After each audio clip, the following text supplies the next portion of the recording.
How are you all? I hope you are fine at home, right? See, today we are going to start our lesson number 2, that is the sun, the moon and the earth. What is the connection between the sun, moon and earth? We know about the eclipses and phases of the moon. All these things we are going to learn in this our second lesson of geography. Let us start with our lesson 3. Page number 3. The moon's motion. Like the earth, the moon also has axial and orbital motion. The moon, while rotating around itself, revolves around the earth and the earth revolves around the sun. See, like the earth, as the earth have the axial and orbital motion, same as the moon also have the axial and orbital motion. The moon, while rotating around itself, revolves around the earth and the earth revolves around the sun. As a result, though the moon does not revolve around the sun independently, indirectly it makes revolution around the sun. See, earth is revolving around the sun, but moon is revolving around the earth. So indirectly moon is surrounding to the sun also. The time it takes to make one revolution around the earth and one rotation around itself is same. That means the time it takes to make one rotation and revolution around the earth by the moon is the same. Try this. Carry out this activity on a playground. See, there is a given we have to take as your home, right? So we cannot do this activity now, but later on we will when you join the school again we will do this activity definitely. And why this activity is given? To take example to understand how the sun, moon and earth are revolving. Geographical explanation. The moon's orbit of the revolution is also elliptical as that of the earth. Hence the distance of the moon from the earth is not same everywhere along its orbit while revolving. Since we all of you know, our earth shape is in elliptical form, right? So that whenever the moon is also moving, revolving around the earth, it is also in elliptical, right? If the earth is elliptical, that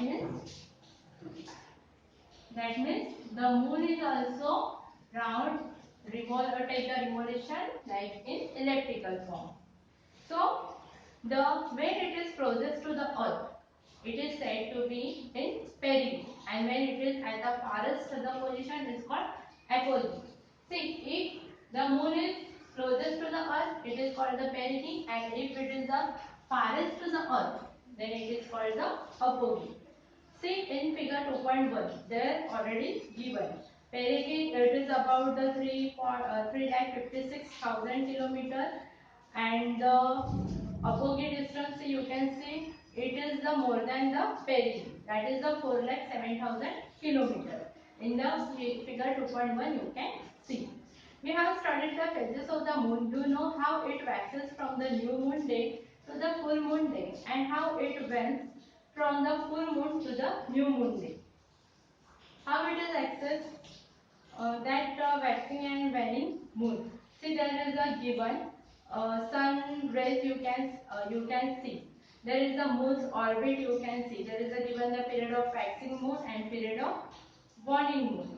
That is the new moon. You can see there is a new moon, full moon. That is the waxing and waning phases of the moon here given. Figure 2.2 which shows the different phases of the moon. See, in this figure you can see the different phases. As one part in the new moon it is dark, full moon you can see there is some part of the moon is the dark in the darkness. In sometimes it is a half part is in dark. Right, like the phases of the moon it changes, and that is shown in the figure 2.2. It shows the relative position of the moon on the earth on both the quarters, full moon and new moon days with respect to the earth and the sun. Figure 2.3. Angles made by earth, moon, sun. See, can you see in this figure there is a 2.3 and what given?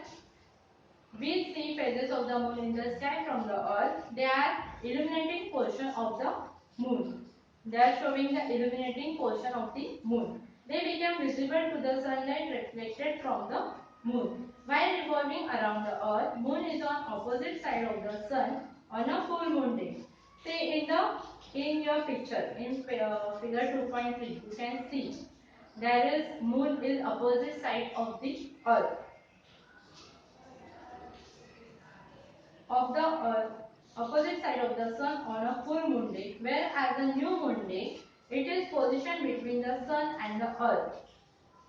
At the new moon day, when there is a new moon day, where is the position of the moon is in between the sun and the earth.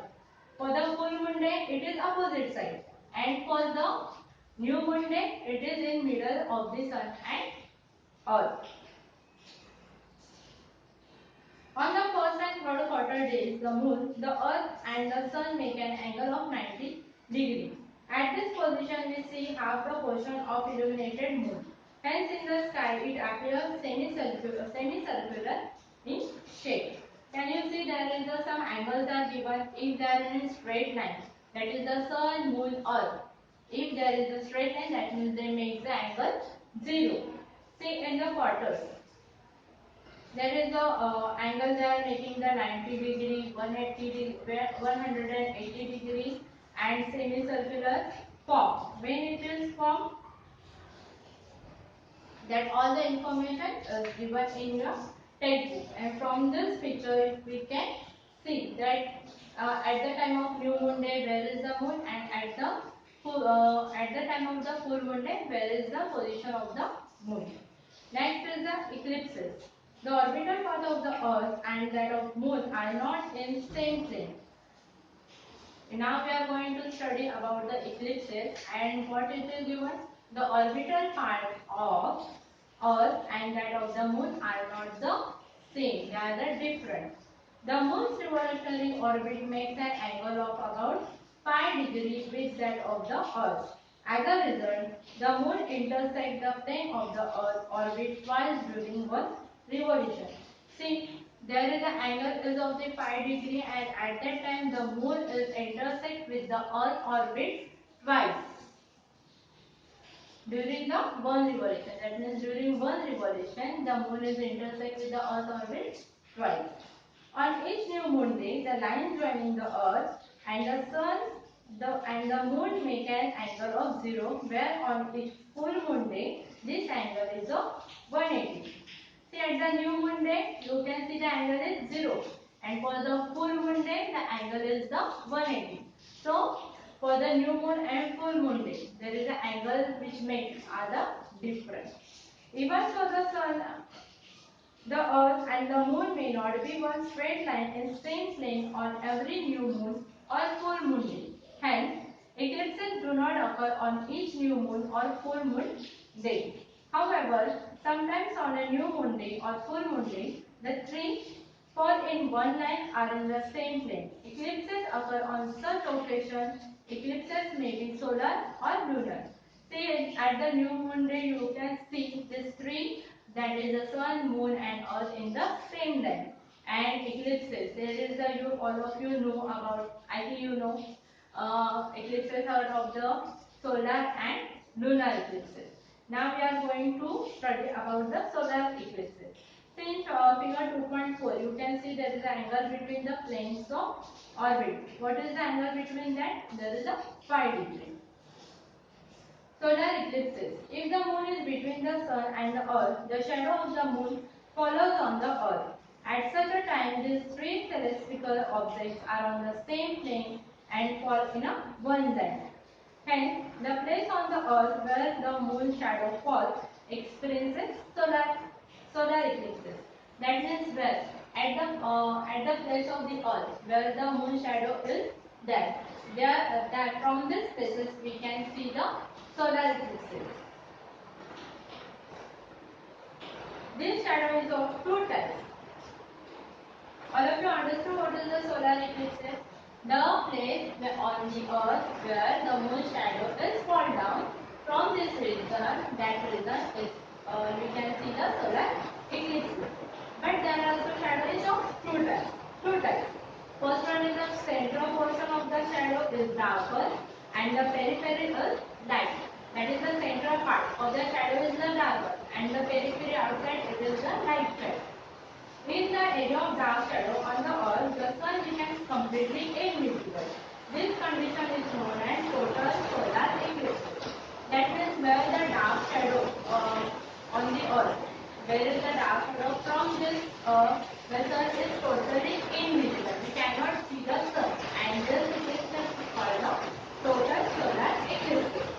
However, during the same period at the place where the shadow is lighter, the sun will appear partially covered. This condition is described as partial solar eclipse. That means there is a light shadow from the you can see. You can see the sun disk. That is the about sun disk you can see, and that part is called as the partial. That is half something you can see of this sun, so that it is called the partial solar eclipse. See in figure 2.5, the solar eclipse period is very limited region of the earth. Can you see in the figure 2.5? There is some given figures are given. Sometimes the moon is in apogee position. This means it is at its farthest from the earth. As a result, the deep shadow of moon is far in space and does not reach the earth. From a very small region of the earth, only an illuminated edge of the sun disk is seen in front of form of ring. This is called annular eclipse. What is the annular eclipse?